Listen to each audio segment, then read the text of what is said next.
Hello friends, welcome to legal valley. So इस video में हम डिस्कस करेंगे form TMM and form TMP के रिगार्डिंग।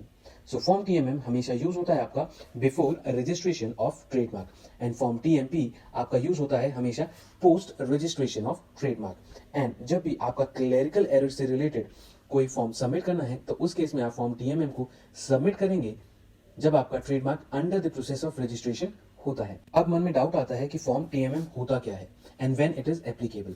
सो फॉर्म टीएमएम आपका एप्लीकेबल तब होता है जब आपकी एप्लीकेशन पेंडिंग होती है, मतलब जब आपका ट्रेडमार्क एप्लीकेशन पेंडिंग होता है उस केस में आप यूज करेंगे अपना फॉर्म टीएमएम। एंड जब आपका ट्रेडमार्क हो जाता है रजिस्टर्ड उस केस में आपने यूज करना है अपना form TMP. So form TMP आपका यूज होगा हमेशा जब आपका ट्रेडमार्क रजिस्टर्ड हो चुका होता है।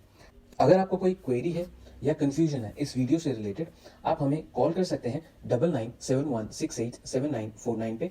आप अपनी क्वेरी को हमें व्हाट्सएप कर सकते हैं 8285813764 पे। आप हमारी वेबसाइट को भी चेकआउट कर सकते हैं www.legalvalley.in।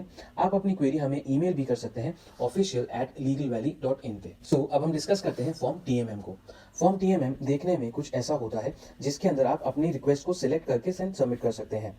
आपको सबसे पहले ऊपर देखेंगे तो सिलेक्ट रिक्वेस्ट का ऑप्शन दिया जाता है। देन उसके ठीक नीचे की साइड आप देखेंगे तो आपको अलग अलग ऑप्शंस दिए होते हैं जिनको आपको सिलेक्ट करना होता है। अब उसमें से हमेशा जो आपका थर्ड वाला ऑप्शन है जिसके अंदर लिखा है करेक्शन ऑफ क्लेरिकल एरर और for amendment under the rule 37, ये आपका हमेशा यूज होता है क्लेरिकल एरर से रिलेटेड रिक्वेस्ट को सबमिट करने के लिए। एंड इसमें नोट करने वाली ये चीज है कि इसकी जो गवर्नमेंट फीस होती है वो होती है 900 रुपीज की। एंड बाकी के जो रिमेनिंग आपके ऑप्शंस हैं वो हमेशा रिक्वेस्ट फॉर्म में होते हैं and subject to special request. जैसे कि आप पहली लाइन में पढ़ सकते हैं कि इसके अंदर जो आप रिक्वेस्ट डालना चाहेंगे वो कलेक्टिव मार्क से रिलेटेड होती है, या फिर आपने एक्सटेंशन चाहिए, आपने अपनी ट्रेडमार्क एप्लीकेशन सबमिट करी है and because of some problem आपका टाइम लिमिट एक्सपायर हो चुका है तो उस केस के अंदर आप एक्सटेंशन ऑफ टाइम के लिए भी रिक्वेस्ट सबमिट कर सकते हैं। आपका वेल नोन मार्क है सो आप उसके लिए भी एक रिक्वेस्ट सबमिट कर सकते हैं। एंड जैसे ही आप इस ऑप्शन को चूज कर लेंगे, अपने रेलिवेंट ऑप्शन को चूज कर लेंगे, उसके बाद नीचे आपको अपना एप्लीकेशन नंबर डालना होता है एंड सबमिट करते ही आपको गवर्नमेंट फीस के बारे में पता चल जाता है। सो अब हमें एक चीज पे ज्यादा कंसंट्रेट करना है कि जब भी आप क्लेरिकल एरर से रिलेटेड, सो नेक्स्ट फॉर्म है हमारा फॉर्म टीएमपी। जैसे आप फॉर्म टीएमपी पे जाएंगे और सिलेक्ट करेंगे आपको बहुत सारे ऑप्शंस अवेलेबल हो जाते हैं। इसके अंदर नोट करने वाली ये चीज है कि जो आपकी प्राइस रेंज होती है वो 900 रुपीज से लेकर के 9000 रुपीज होती है depending on the case. TMP हमेशा जब भी आपका ट्रेडमार्क रजिस्टर्ड हो जाता है उसके बाद अगर आपको कोई चेंज की रिक्वेस्ट सबमिट करनी है तो आप फॉर्म टीएमपी को यूज करेंगे।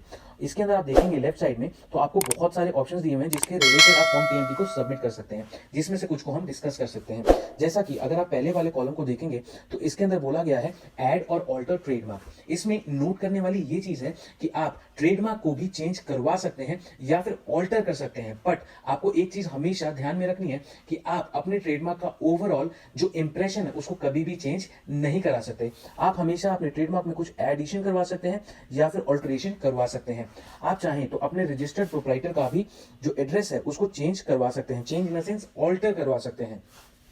आपका जो सर्विस एड्रेस है, जो address for service in India है, उसके अंदर भी आप ऑल्टरेशन करवा सकते हैं या फिर सब्स्टिट्यूट मतलब डिलीशन। अगर आपको अपना सर्टिफिकेट इशू कराना है, हम हालांकि सर्टिफिकेट ऑनलाइन एक कॉपी रख सकते हैं बट आपको हार्ड कॉपी चाहिए अपनी ट्रेडमार्क सर्टिफिकेट की, उस केस में आप certificate under section 40 sub section 2 जो कि फॉर्म सो आप कॉमन फीस को पे करेंगे एंड आपका जो सर्टिफिकेट है वो आपके। अब हमारे मन में एक क्वेश्चन आ गया था कि कौन कौन से चेंजेस हैं जो कि परमिसिबल हैं, तो इसको हमने दो कैटेगरीज में डिवाइड कर लिया। एक है बिफोर एग्जामिनेशन रिपोर्ट और दूसरी कैटेगरी है आपकी आफ्टर एग्जामिनेशन रिपोर्ट। जब भी आप बिफोर एग्जामिनेशन रिपोर्ट फॉर्म टीएमएम को सबमिट करेंगे या फिर चेंज की रिक्वेस्ट सबमिट करेंगे तो उसके अंदर आप हमेशा सिग्निफिकेंट चेंजेस से रिलेटेड रिक्वेस्ट डाल सकते हैं। और जब आप फॉर्म टीएमएम सबमिट करते हैं after the generation of examination report उस केस में नॉन सिग्निफिकेंट चेंजेस को। सो देखिए डिस्कस करते हैं कि सिग्निफिकेंट चेंजेस कैसे हो सकते हैं। आप चाहें तो अपना प्रोप्राइटर का नाम चेंज करा सकते हैं, आप अपना एड्रेस चेंज करवा सकते हैं, आप सर्विस एड्रेस को चेंज करा सकते हैं, इवन आप अपने ट्रेडमार्क को चेंज करवा सकते हैं। तो ट्रेडमार्क को चेंज कराना एक सिग्निफिकेंट चेंज माना जाता है। आप अपने ट्रेडमार्क की कैटेगरी को चेंज करा सकते हैं। सपोज आपने अपना ट्रेडमार्क अप्लाई किया था वर्ड मार्क में, बट आपको एक्चुअली अप्लाई करना था डिवाइस मार्क में। सो आप अपनी कैटेगरी मतलब word mark to device mark भी चेंज करवा सकते हैं। आप चाहें तो अपना एप्लीकेंट का टाइप मतलब अदर टू सिंगल फॉर्म भी चेंज करवा सकते हैं। जब आपने अपना प्रोप्राइटर कोड जनरेट किया था उसके अंदर अगर आपकी ट्रेड डिस्क्रिप्शन गलत है आप उसको भी चेंज कर सकते हैं। आप अपना चाहें तो गुड्स की डिस्क्रिप्शन को भी कंप्लीटली चेंज कर सकते हैं। अब हम डिस्कस करते हैं कि नॉन सिग्निफिकेंट चेंज होता क्या है।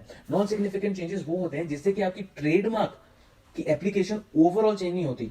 जैसे कि आपने अपना नेम सबमिट करा, उसके अंदर कोई क्लरिकल एरर था, आप उसके रिगार्डिंग रिक्वेस्ट सबमिट कर सकते हैं। आप अगर अभी भी आपको कोई क्वेरी है या कंफ्यूजन है तो आप नॉलेज लेने के लिए हमें इन डिटेल्स पे कांटेक्ट कर सकते हैं। आप हमें कॉल कर सकते हैं 9971687949। आप हमें व्हाट्सएप कर सकते हैं 8285813764। आप चाहें तो हमें अपनी क्वेरी ईमेल भी कर सकते हैं official@legalvalley.in पे। आप चाहें तो हमारी वेबसाइट को भी चेकआउट कर सकते हैं www.legalvalley.in। Thanks for watching this video. अगर आपको ये वीडियो अच्छी लगे तो इस वीडियो को लाइक कीजिएगा, हमारे चैनल को सब्सक्राइब कीजिएगा एंड इस वीडियो को शेयर कीजिएगा। Thanks for watching the video. Have a nice day.